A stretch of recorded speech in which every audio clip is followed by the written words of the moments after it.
ഇപ്പൊ ന്യൂട്ടന്റെ 3 ലായും നമ്മൾ ഡിസ്കസ് ചെയ്തു. ഫസ്റ്റ് ലായുടെ സിഗ്നിഫിക്കൻസ് ആയി, സെക്കൻഡ് ലാ ആയി, തേർഡ് ലാ ആയി. ഇനി അടുത്ത പറയുന്നത് കൺസർവേഷൻ ഓഫ് മൊമെന്റത്തെ കുറിച്ചാണ്. ലാ ഓഫ് കൺസർവേഷൻ ഓഫ് മൊമെന്റം. ലാ ഓഫ് കൺസർവേഷൻ ഓഫ് മൊമെന്റം.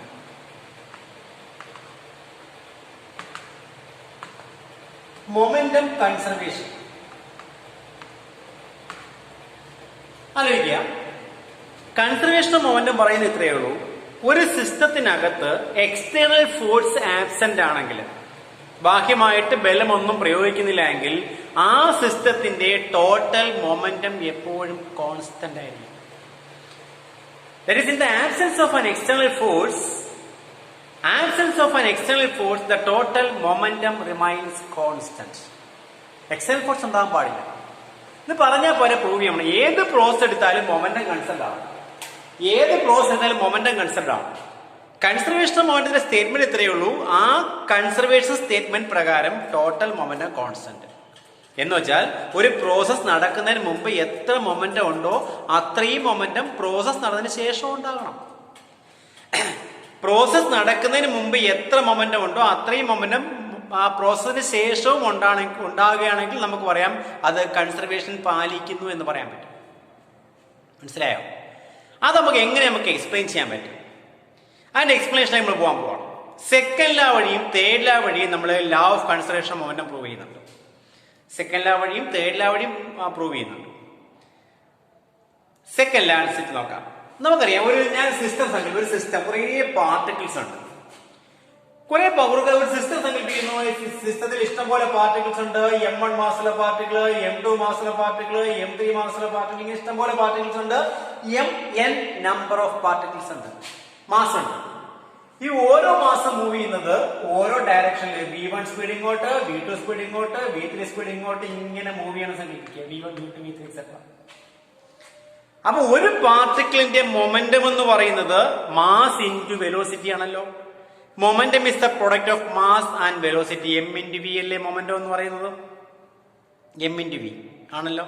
അപ്പൊ ഫസ്റ്റ് പാർട്ടിക്കിളിന്റെ M1 V1, second particle M2 V2, third particle M3 V3 etcetera. അപ്പൊ net momentum P is equal to vector quantity ആണ്. P is equal to M1 V1 plus M2 V2 plus etcetera plus Mn Vn എന്ന് എഴുതി കൂടെ. Mn Vn എഴുതാം. അപ്പൊ net മൊമെന്റമായി. നമ്മുടെ ലാ അനുസരിച്ച് in the absence of external force total momentum constant അല്ലേ. അപ്പൊ മൊമെന്റവും ഈ പാർട്ടിക്കിളിന്റെ മൊമെന്റം ചേഞ്ച് ചെയ്താൽ അവിടെ ഫോഴ്സ് ആയി. അപ്പൊ സെക്കൻഡ് ലാ പ്രകാരം F is equal to എനിക്ക് rate of change of moment അല്ലെങ്കിൽ dp/dt എഴുതാം. F is equal to dp/dt. ശരിയല്ലേ? Rate of change of momentum is directly proportional to force. Second ലാ പ്രകാരം ക്ലിയർ. ഇനി if F 0 ആണെങ്കിൽ, F എക്സ്റ്റേണൽ ഫോഴ്സ് അത് 0 ആണെങ്കിൽ dp/dt എന്ന് പറയുന്നത് 0 വരണ്ടേ? dp/dt 0 വരണം. dp/dt 0 വന്നാൽ അതിനർത്ഥം എന്താ? ഒരു ക്വാണ്ടിറ്റിയുടെ ഡെറിവേറ്റീവ് 0 വന്നാൽ അതിനർത്ഥം എന്താ? ആ quantity remains constant. That is P equal to a constant. Momentum constant. ഇതാണ് conservation of momentum on the base of Newton second law of motion. അപ്പൊ ഞാൻ കുറെ പാർട്ടിക്കിൾ സങ്കല്പിച്ചു. ആ പാർട്ടിക്കിളിന്റെ മാസുകൾ M1, M2, M3 etcetera Mn ആണ്.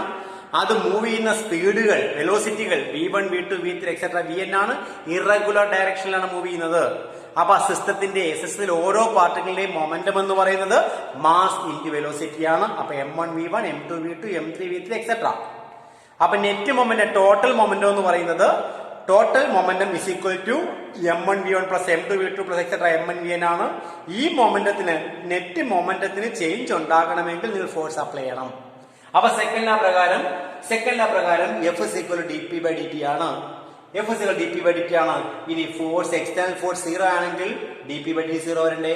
That is P is equal to a constant. അപ്പൊ in the absence of external force, total momentum remains constant. ഇതാണ് second ലാ വഴിയുള്ള proof. ഇനി തേർഡ് ലാ വെച്ച് നമുക്ക് എക്സ്പ്ലെയിൻ ചെയ്യാം. തേർഡ് ലാ വെച്ച് ഞാൻ 2 മാസ് m1 മാസുള്ള പാർട്ടിക്കിൾ v1 സ്പീഡ് u1 സ്പീഡിൽ മൂവ് ചെയ്യുന്നു. u1 m2 മാസുള്ള പാർട്ടിക്കിൾ ഞാൻ u2 സ്പീഡിൽ മൂവ് ചെയ്യുന്നു. u1 u2. ഇപ്പൊ ഒരു പാർട്ടിക്കിൾ മാസ് m1 അത് മൂവ് ചെയ്യുന്ന സ്പീഡ് u1, അടുത്ത m2 മൂവ് ചെയ്യുന്ന സ്പീഡ് u2, അങ്ങനെ പൊക്കോണ്ടിരിക്കുക. ഇവ തമ്മിൽ കൊളൈഡ് ചെയ്യുന്നു. കൊളിഷൻ ആകുമ്പോഴത്തേനും കൂട്ടിയിടിക്കുമല്ലോ. കൂട്ടിയിടിക്കുമ്പോൾ എ ബിയിലും ഫോഴ്സ് കൊടുക്കും. ഇത് എ എണ്ണം ഇത് ബി എന്ന് എടുത്തു കഴിഞ്ഞാൽ എ എന്ന പാർട്ടിക്കിൾ ബിയിൽ ഫോഴ്സ് കൊടുക്കും, എ എന്ന പാർട്ടിക്കിൾ ബിയിൽ കൊടുക്കും, ബി എന്ന പാർട്ടിക്കിൾ തിരിച്ച് എയിലും കൊടുക്കും. അതാണ് Newton's third law. For every action there is equal and opposite reaction. ഇനി കൊളിഷന് ശേഷം m1 മാസുള്ള പാർട്ടിക്കിൾ v1 സ്പീഡിലും m2 മാസുള്ള പാർട്ടിക്കിൾ v2 സ്പീഡിലും മൂവ് ചെയ്യും. m1 മാസുള്ള പാർട്ടിക്കിൾ v1 സ്പീഡ്, m2 മാസുള്ള v2 സ്പീഡിൽ മൂവ് ചെയ്യുന്നു. ഓക്കെ ആണല്ലോ. അപ്പൊ കൊളിഷൻ ടൈം എന്നുള്ള ടി ആണ് കൊളിഷൻ ടൈം. അപ്പൊ m1 മാസുള്ള പാർട്ടിക്കിൾ u1 സ്പീഡിൽ മൂവ് ചെയ്തു, m2 മാസ് u2 സ്പീഡിൽ മൂവ് ചെയ്തു, രണ്ടും തമ്മിൽ കൊളൈഡ് ചെയ്തു. കൊളിഷന് ശേഷം they travels with velocities v1 and v2. Clear ആയോ? അപ്പൊ കൊളിഷൻ നടക്കുന്ന സമയത്ത് എ ബിയിൽ ഒരു ഫോഴ്സ് കൊടുക്കത്തില്ലേ?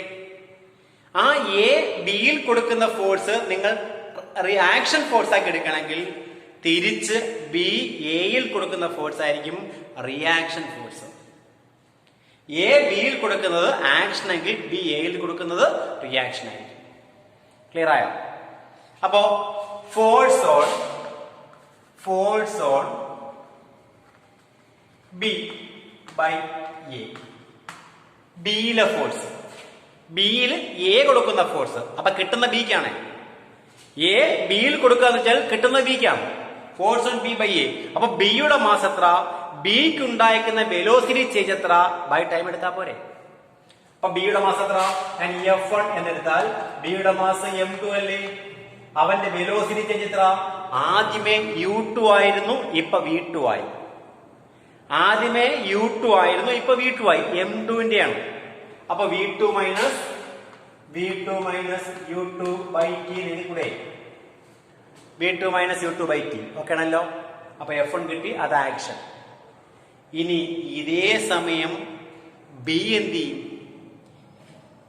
എ ബിയിലൊരു ഫോഴ്സ് കൊടുക്കുന്ന സമയം ബി തിരിച്ച് എയിലും ഫോഴ്സ് കൊടുക്കത്തില്ലേ? ബി തിരിച്ച് എയിലും ഫോഴ്സ് കൊടുക്കാമല്ലോ. ആ ഫോഴ്സ് അല്ലേ റിയാക്ഷൻ. രണ്ട് കൈകൾ ചേർത്തടിച്ചാൽ രണ്ട് കൈയും വേദനിക്കും. ഒന്നാമത്തെ കൈ രണ്ടാമത്തെ കൈ അടിച്ചാൽ ഒന്നാമത്തെ കൈ മാത്രമല്ല രണ്ടാമത്തെ കൈ വേദനിക്കും. അതിനർത്ഥം എന്താ? അടിക്കുമ്പോ ഇത് ആക്ഷൻ, അപ്പൊ തിരിച്ചു കിട്ടുന്നത് റിയാക്ഷൻ. അപ്പൊ റിയാക്ഷൻ കൊടുക്കുക force on A by B. f2 എടുത്താൽ അത് m1 into v1 minus u1 by t ആയിരിക്കും. m1 into v1 minus u1 by t ആയിരിക്കും. ക്ലിയർ ആയോ? അപ്പൊ ആക്ഷനുമായി റിയാക്ഷനും ആയില്ലേ? തേർഡ് ലോ അനുസരിച്ച് ആക്ഷനും റിയാക്ഷനും ബന്ധം എന്താ? Four every action there is equal opposite reaction. അപ്പൊ ആക്ഷനും റിയാക്ഷനും ഈക്വലുമാണ്, ഓപ്പോസിറ്റുമാണ്. അപ്പൊ ഇത് എഴുതാം f1 equal to minus of f2 എന്ന് എഴുതാം. f1 equal to minus of f2. Force equal to ഈക്വലും ആണ്, ഓപ്പോസിറ്റും ആണ്. ഇനി കൊടുത്തേ that is m2 into v2 minus u2 by T is equal to എന്ന് എഴുതാം m1 into v1 minus u1 by T എന്ന് എഴുതാം. ലെഫ്റ്റിലും റൈറ്റിലും ഒരു ടി വന്നിട്ടുണ്ട്, അത് ക്യാൻസൽ ആയി പോകത്തില്ലേ? അപ്പൊ this T and this T cancel ആയി പോകും. ബ്രാക്കറ്റ് ഓപ്പൺ ചെയ്യാം. m2 v2 minus m2 u2 equal to, sorry minus ഉണ്ടേ, minus reaction, minus m1 v1 plus m1 u1. ഈ മൈനസ് m1 v1 ഇപ്പുറം വരട്ട്, ഈ മൈനസ് m2 അപ്പുറം പോട്ടെ. അപ്പൊ എന്ത് ചെയ്താം? m1 v1 plus m2 v2 equal to m1 u1 plus m2 u2. ഇത് തിരിച്ചെഴുതാല്ലോ വേണമെങ്കിലും ഇങ്ങനെ എഴുതാൻ തിരിച്ചു എഴുതാം. എന്ന് വെച്ചാൽ m1u1 പ്ലസ് m2u2 എന്ന് പറയുന്നത് m1v1 പ്ലസ് m2v2 തുല്യമല്ലേ? ഇനി എന്താ m1u1? കൊളിഷന് മുമ്പുള്ള പാർട്ടിക്കിളിന്റെ മൊമെന്റം അല്ലേ m1u1? m2u2 കൊളിഷന് മുമ്പുള്ള പാർട്ടിക്കിളിന്റെ മൊമെന്റം അല്ലേ m2u2? അപ്പൊ m1u1 plus m2u2 total momentum before collision. m1v1 plus m2v2 total momentum after collision. അപ്പൊ total momentum before collision is equal to total momentum after collision. അപ്പൊ before കൊളിഷനും after കൊളിഷനും momentum തുല്യമാണെങ്കിൽ അതിന്റെ meaning എന്താ?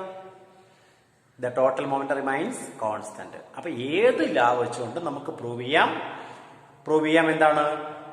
Conservation of momentum statement പ്രകാരം total momentum എപ്പോഴും conserved ആണ് ഫോർ എനി പ്രോസസ്. നിങ്ങൾ യൂണിവേഴ്സിലെ ഏത് പ്രോസസ് എടുത്താലും ആ പ്രോസസ്സിൽ മൊമെന്റം കൺസർവ്ഡ് ആണ്, മൊമെന്റം റിമൈൻസ് കോൺസ്റ്റന്റ് ആണ്. അപ്പൊ ഇവിടെ നോക്കുക, കൊളിഷന് മുമ്പുള്ള പാർട്ടിക്കിളിന്റെ മൊമെന്റം എത്രയാണ്? m1u1 പ്ലസ് m2u2 ആണ്. കൊളിഷന് ശേഷമുള്ള പാർട്ടിക്കിളിന്റെ മൊമെന്റമോ അത് m1v1 പ്ലസ് m2u2 ആണ്. രണ്ടും എങ്ങനെയാ? രണ്ടും ഈക്വൽ ആണ്. m1u1 plus m2u2 equal to m1v1 plus m2v2 എന്ന് എഴുതാം. ഇതാണ് കൺസർവേഷൻ ഓഫ് മൊമെന്റത്തിന്റെ സെക്കൻഡ് ലായും തേർഡ് ലായും വെച്ചുള്ള പ്രൂഫ്. ക്ലിയർ ആയല്ലോ? അപ്പൊ ഇതാണ് കൺസർവേഷൻ ഓഫ് മൊമെന്റത്തിന്റെ സ്റ്റെപ്പ് എന്ന് പറയുന്നത്. ഓക്കെ, ഇനി കൺസർവേഷൻ മൊമെന്റത്തിന്റെ ആപ്ലിക്കേഷൻ പാർട്ടിലേക്ക് പോകാൻ. കൺസർവേഷൻ മൊമെന്റത്തിന് എന്തെങ്കിലും ഈ പ്രോസസ് കൊണ്ട് എന്തെങ്കിലും ആപ്ലിക്കേഷൻ ഉണ്ടോ നമ്മൾ നോക്കാൻ പോകുന്നു. ഓക്കെ.